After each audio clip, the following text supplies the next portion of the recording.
आता एक मोठी बातमी समोर येते। विधानसभा निवडणुकांचे निकाल लागताच दूध उत्पादक शेतकऱ्यांना पहिला झटका लागलाय।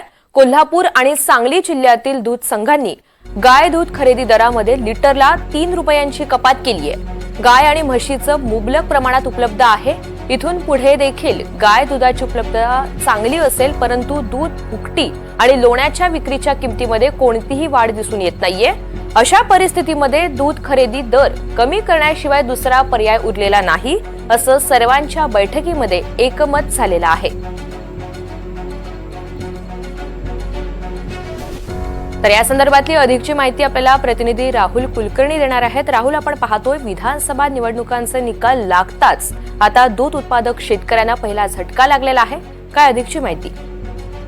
आणि मुंबईमध्ये सीएनजीचे दर 2 रुपयांनी वाढलेत। म्हणजे एकीकडे मुंबईत सीएनजी जे ग्राहकांसाठी आवश्यक असते तिथे 2 रुपये वाढले आणि दुसरीकडे 3585 सीएनएफ ह्या दरानं जे दूध खरेदी केलं जात होतं गाईचं, बरं हे सगळे दूध संघ हे राजकीय नेत्यांची निगडीत आहेत। राजाराम बापू सहकारी दूध संघ हा जयंत पाटलांचा आहे, वारणा सहकारी दूध संघ हा विनय कोरे यांचा आहे आणि गोकुळ हा दूध संघ सतेज पाटील यांच्याकडे आहे। हीच सगळी मंडळी एकत्रित बसली आणि त्याचं कारण असं सांगितलं त्यांनी की शासकीय दराप्रमाणे 3585 सीएनएफ ला 28 रुपये दर आहे।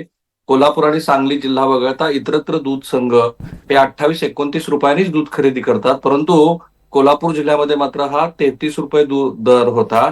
अधिक जो वाढीव दर शेतकऱ्यांना अनुदान स्वरूपात मिळायचा, तर साधारणपणे इतर दूध संघाच्या तुलनेमध्ये 5 ते 6 रुपये दूध ते अधिकच्या दराने खरेदी करत होते।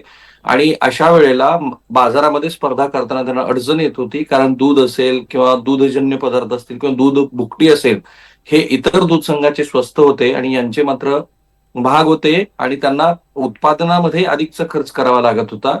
आणि ते पाहता त्यांनी एकत्रित बसून निवडणुकांचा निकाल जाहीर झाला की लगेच दुसऱ्या दिवशी हा निर्णय घेतल्यामुळं हे निश्चितपणे निवडणुकींचे निकाल जाहीर व्हायची वाट बघत होते असं म्हणायला पूर्ण बाब आहे। आणि दुसरी, मुंबईमध्ये सीएनजीचे दर वाढलेतच 2 रुपये। निश्चित। राहुल, धन्यवाद सविस्तर माहितीबद्दल।